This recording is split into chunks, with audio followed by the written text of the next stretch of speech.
Transform your experience into passive income. Hi, Colleen. Welcome back again to our video series on digital product creation for professionals. Today, we wanted to talk to you about the different types of digital products that you can create. Sometimes people think, oh, what do you mean? I have to write a whole ebook, or, are confused about what you can even create. So we thought it would be important to just share with you the types of digital products that we've created and that we've been able to monetize and what's out there, because you might think you don't have any technology skills, but in reality, it doesn't take much to get started. So do you want to start off, Colleen? What's your most favorite digital product to create? Let's start off with our favorites. Yeah, well, I have a ton of different types of resources on my site that sell really well, but the ones that I enjoy making most are the ones that I can easily reproduce. Just plug in information and then make it with a different theme or a different topic. And resources like handouts and worksheets do really well, and therapists can use them, print them off, and just go. That's what is the best part about it, is because therapists don't want to recreate the wheel when they're making a handout for a parent. And usually they have a kid with specific needs, but then they can use that resource again and again and again. So the ones that I love the best are handouts and worksheets that I can just reproduce again and again with different topics.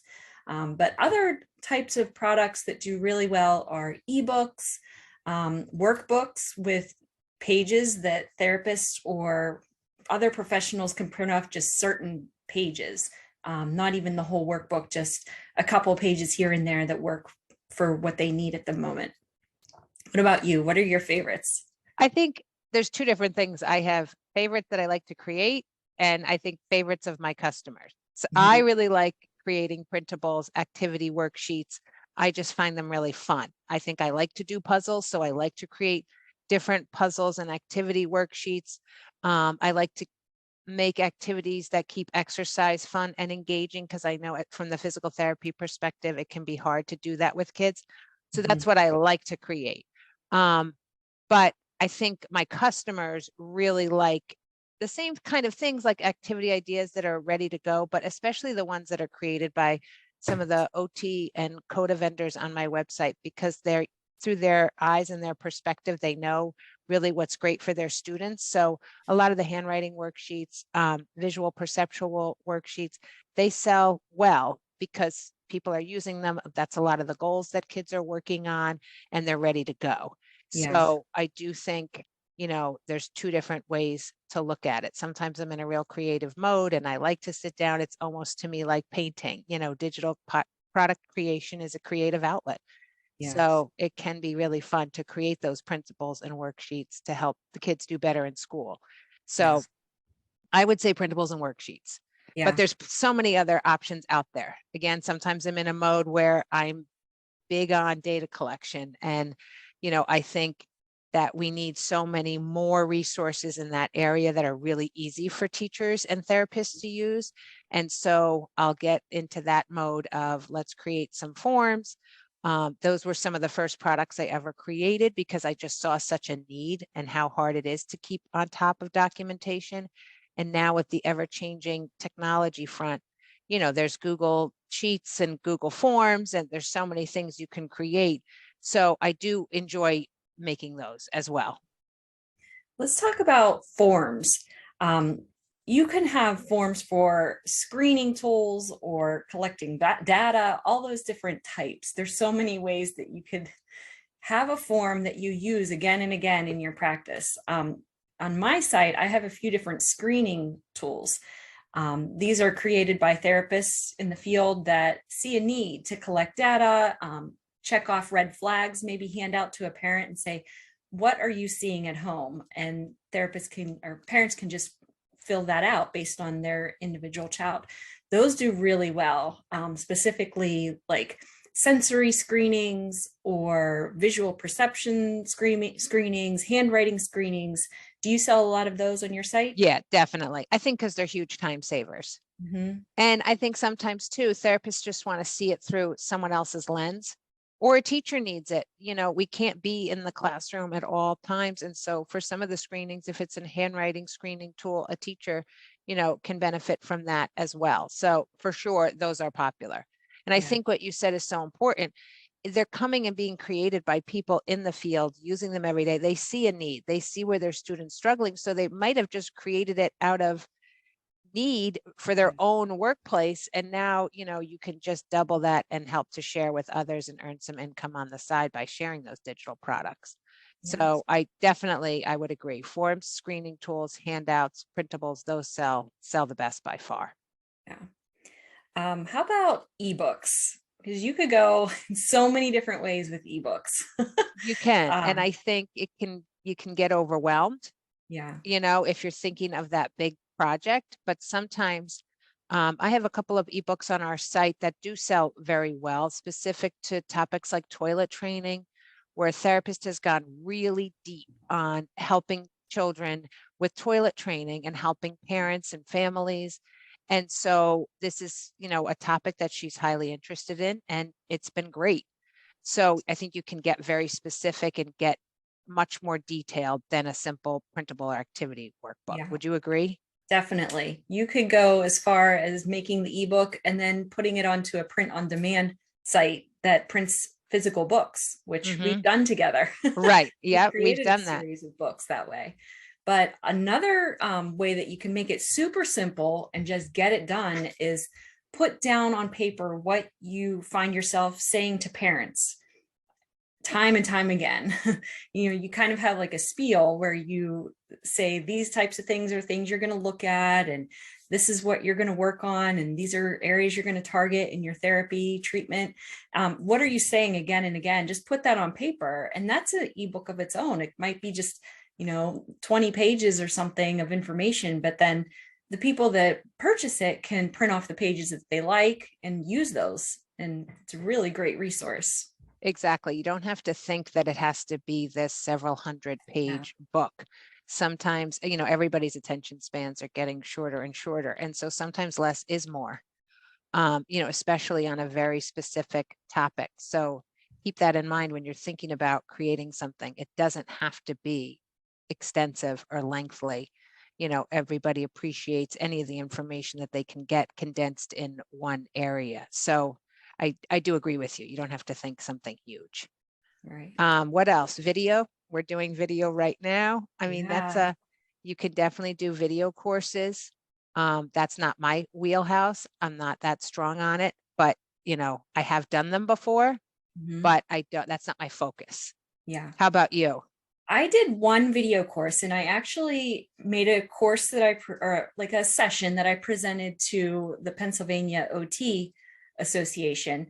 I made the slides. I talked about something that I'm really experienced in. And then after that presentation, I downloaded the slides and I kind of used that and packaged it up into something totally different, a product that people could purchase. So it's really actually easier than you think to create a video course. The slides are super easy to make on a platform like Canva. You can just then record right onto the screen and just spiel out what use your experience and talk about whatever your teaching points are, and then package it all up as a course. And it's really actually not as complicated as you might think to make that. Yeah, for sure. I agree. And like you said, I do think sometimes it's easier because you can just sit there and talk and record yourself. That knowledge is all there and ready to go. So you might think that it's harder to do that or to use those kind of tools, but in reality, you might get something done quicker. Yeah. Sometimes the technology is a real stumbling block, but just sitting down and trying it, and if it doesn't work, then you can kind of reach out and find different resources online to get over that. Right. That can really, really trip you up sometimes. I think though, the most important thing, like you said, you might think at first it's a hurdle, but just go for it. Like you're only going to learn to get better by practicing. It's the same thing we teach the children that we work with. I mean, we ask them to practice a task over and over again. And we know from motor learning, that's what we need to do to learn a new skill. So just get started and try. I mean, I can't believe how much I've learned through the years to create activities and worksheets and different things I've done, because you make a mistake and you figure out how to fix it. And move forward, So that's the great thing about our course. We've made a lot of mistakes and, we've learned from all of that. So what we've packaged together does help people because you hopefully won't make the same mistakes we made. You'll be ahead of the game. Definitely. What else? What did we not cover? Handouts. You said handouts. I want to go back to them for a minute because they do sell well and they are such a valuable resource for parents and teachers. And they're probably, in my opinion, the easiest to create of all the digital products because you most likely, like you said, this is information you're probably saying day in and day out. So you just have to write it down, or perhaps you've already written it down and you're handwriting it all the time, Right. last minute, tossing it in a kid's backpack. And if you would just take, set aside a little bit of time to type that up in Canva, there's plenty of images that you could use to help support that written format that you have there. And I think that's a super easy way to get started. And I think you will see success quicker than maybe creating an activity sheet just because there's not as much on the market as there is for themed activities. Would you agree? Definitely. And that type of resource really helps the kid too, because they can use that information at home, where if they're working on a specific skill in therapy or in your session, that kind of stops there unless you have some kind of communication to send home. And if it's just done, pull it out, it's ready to go.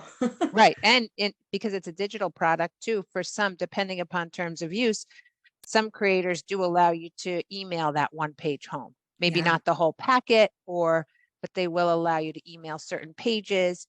And that's even better. You don't even have to worry about printing it. And I think too, have a better bet that the parent or the teacher can get their eyes on those documents.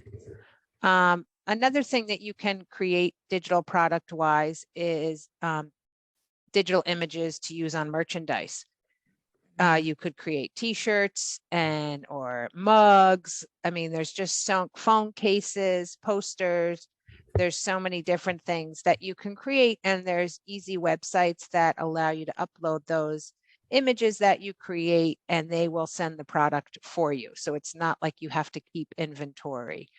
So, I mean, I do some of that. I don't have huge sales in it, but I think it's also because I never really market that much. I could work harder at that, but it is extremely easy. So if you have a creative side to you, or if you're an illustrator and could draw images on your own, in my opinion, there's still a huge need for that, to have unique images for merchandise or even clip art. It's just another way that you can use your talents to create digital products. I think that's almost everything. Can you think of anything else? I was just trying to think. I think that covers pretty much what is sold on my site. But the cool thing about this is there's so much creativity to it that you can kind of come up with look at what you use on a daily basis and figure out how others could use that, and how you can make their life easier by recreating this so that others can purchase it and use it. Right. And most likely you've probably done 50% of the work and you just don't even realize it. If you go through your computer or your bag and pull out some things that you've used with your students today, I bet you could find some stuff that you could get your digital product journey started faster than you might think. So give it a try.